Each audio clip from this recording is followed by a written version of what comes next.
আসসালামু আলাইকুম, আশা করি সবাই ভালো আছেন। তো আজকে আমি আপনাদের প্রথম একটা ভিডিও নিয়ে আসলাম, যেটা হলো আইটি জবের খুঁটিনাটি। তো 1 মিনিট বলে নেই, সেটা হলো যে এই সিরিজের মাধ্যমে আপনারা যারা নন টেকনিক্যাল বা কম্পিউটার সম্পর্কে কিছু জানেন, তাদের জন্য অনেক সময় অফিসে, আদালতে বা অফিসে কাজ করতে গেলে কিছু কিছু খুঁটিনাটি বিষয় জানতে হয়। আবার নিজে কোনো ব্যবসা দিলে, দোকান, কম্পিউটারের দোকান কিংবা যাই হোক, আইটি রিলেটেড বা এসেনশিয়াল কিছু বিষয় থাকে জানার, সেগুলো এই সিরিজের মধ্যে অন্তর্ভুক্ত করব আস্তে আস্তে। তো আজকে চলেন, আজকের প্রথম পার্টটা হচ্ছে যে আমি ডেস্কটপের কিছু বিষয় নিয়ে আলোচনা করব। হ্যাঁ, ডেস্কটপের বিষয় হচ্ছে যেমন এই সবগুলো হচ্ছে শর্টকাট, এটা বেশি কিছু বলার দরকার নেই। আর এখানে দেখছেন এই যে স্টার্ট, আর এখানে যা দেখতে পাচ্ছেন শর্টকাট, সেগুলো ট্যাক্স বার। ট্যাক্স বারের মধ্যে ট্যাক্স ম্যানেজার বারে আমার এইগুলো পিন করা আছে, পিন করে রাখা আছে। তো কোনো একটা সফটওয়্যার যদি আমি পিন করে রাখতে চাই, তখন সেটা হচ্ছে, যেমন এটা আমি আনপিন করব। আনপিন বলতে এখানে পিন করা ছিল, আনপিন করে দেব। যদি এখানে দেখুন VMware যেটা, সেটা যদি আমি পিন করতে চাই, তাহলে সেন্ড টু, যেমন আনপিন, ও সরি, এখানে ধরেন এটা পিন করা আছে, আমি আনপিন করে দেব। আনপিন করে আবার এখানে পিন করব, তখন হচ্ছে পিন টু টেক্সট বার। এটার নাম হচ্ছে টেক্সট বার, এখানে আসবে। তো এইগুলো শর্টকাট, এটা হচ্ছে টেক্সট বার। আর এখানে কিছু অপশন আছে, সেগুলো তো আপনারা জানেনই, এগুলো বলা দরকার নেই, এগুলো আপনারা জানেন।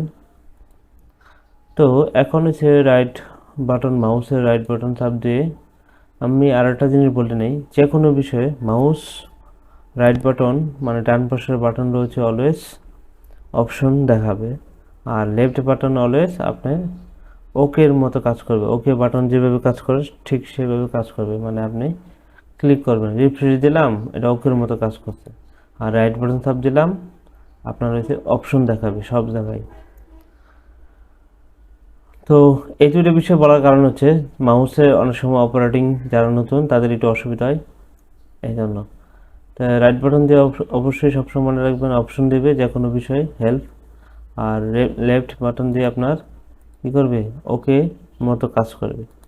তো প্রথমে বলে নেই ভিউ। ভিউ হচ্ছে আপনার এখানে শর্টকাট বা আইকন, যেখানে যাবেন এই সেখানে গিয়ে যখন এই ভিউ অপশন পাবেন, তখন বুঝবেন সেখানে আইকন কীরকম দেখাবে বা শর্টকাট কীরকম দেখাবে, সেটা বোঝাচ্ছে।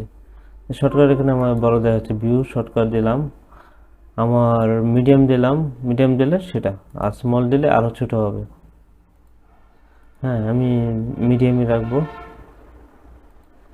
আর এখানে যে বিষয়গুলো আছে, অটো অ্যারেঞ্জ আইকন মানে অটোমেটিক অ্যারেঞ্জ করবে, সেটা অ্যালাইন আইকন টু গ্রিড, মানে গ্রিড আকারে দেখাবে অ্যালাইন। আরেকটা বিষয়, এখানে যে শর্টকাট আছে সবগুলো আমি চাইলে হাইড করে ফেলতে পারবো ভিউর মাধ্যমে, যেমন শো ডেস্কটপ আইকন। আমার আইকনগুলো অনেকে এই জিনিসগুলো কি ফেচ করে, ডেস্কটপের শর্টকাটগুলো কোথায় চলে গেল। কোনো কারণে যদি ভিউতে গিয়ে আপনি show desktop icon hide click করেন, টিক ওটা দেন, তখন কিন্তু এই ডেস্কটপ আইকনগুলো সব চলে যাবে। আবার দিলাম, চলে আসলো। শর্ট বাই হচ্ছে আপনার নাম, শর্ট বাই বলতে আপনার থেকে জেড বা 0 থেকে 9 এরকম বোঝাচ্ছে। আর সাইজ বোঝাচ্ছে হয়েছে আপনার ফাইলের সাইজ, যেটার সাইজ ছোট সেটা সাইজ অনুসারে আসবে, যার বড় সাইজ হয় আগে আসবে, না হয় পরে আসবে।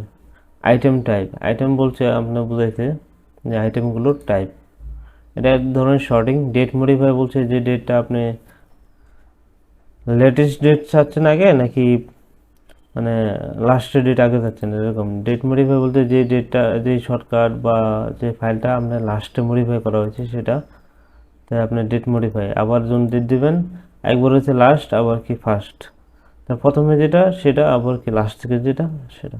আর রিফ্রেশ তো জানেনি। তো এরকমভাবে, যেমন নিউ, এখানে এগুলো হচ্ছে গ্রাফিক্সের শর্টকাট।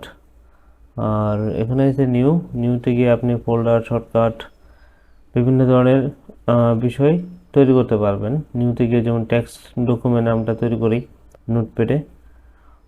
আর ডিসপ্লে সেটিং হচ্ছে ডিসপ্লে রিলেটেড সেটিং। আর পার্সোনালাইজ হলো, এই বিষয়গুলো আমি পরবর্তী ভিডিওতে দেখাবো।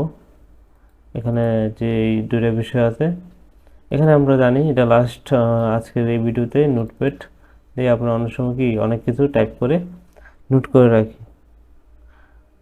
তো চাইলে ডিসপ্লে সেটিং আর পার্সোনাল সেটিংটা আমরা পরবর্তী ভিডিও দেখব ভালোভাবে।